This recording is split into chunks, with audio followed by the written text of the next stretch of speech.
Hello hi friends, எல்லாரும் நல்லா இருக்கீங்களா? இன்னைக்கு சர்க்கரை நோய், எப்படியாப்பட்ட சர்க்கரை நோயும் குணமாகும் பாருங்க. இந்த குறிஞ்சா கீரைக்கு அவ்வளவு மகத்துவம் இருக்கு, மருத்துவ குணமும் இருக்கு.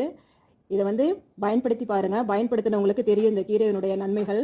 பாருங்க, இதுதான் குறிஞ்சா கீரை. இப்படிதான் இருக்கும். நல்லா முத்தின கீரை தடிப்பா இருக்கும், நல்ல கசப்பா இருக்கும். பாருங்க, இந்த காம்பு பகுதியோட நம்ம வேக வச்சு சாப்பிடலாம்.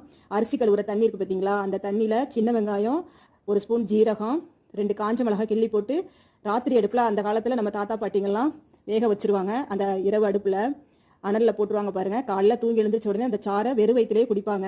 அவங்களுக்கெல்லாம் எந்த நோயுமே இருந்து நம்ம பார்த்ததே கிடையாது. ஆனா இப்ப பாத்தீங்கன்னா, இப்ப சின்ன பிள்ளைங்கள்ல இருந்து பெரியவங்க வரைக்கும் நோய்களுக்கு பேரே பாருங்க, அவ்வளவு அளவற்ற நோய் பெருகி போய்விட்டது. இந்த மாதிரி கீரைகள்லாம் வாரத்துல 3 நாள் 4 நாள் முருங்கைக்கீரை, குறிஞ்சா கீரை, கோவா கீரை, எல்லா கீரைகளுமே குழந்தைங்களுக்கு செஞ்சு கொடுங்க. ரொம்ப நல்லது, மருத்துவ குணம் உள்ளது. இன்சுலின் போடுறவங்கலாம் இந்த கீரை ரெகுலரா எடுத்துக்கிட்டீங்கன்னா இன்சுலினை கூட நிறுத்திடலாம் பாருங்க.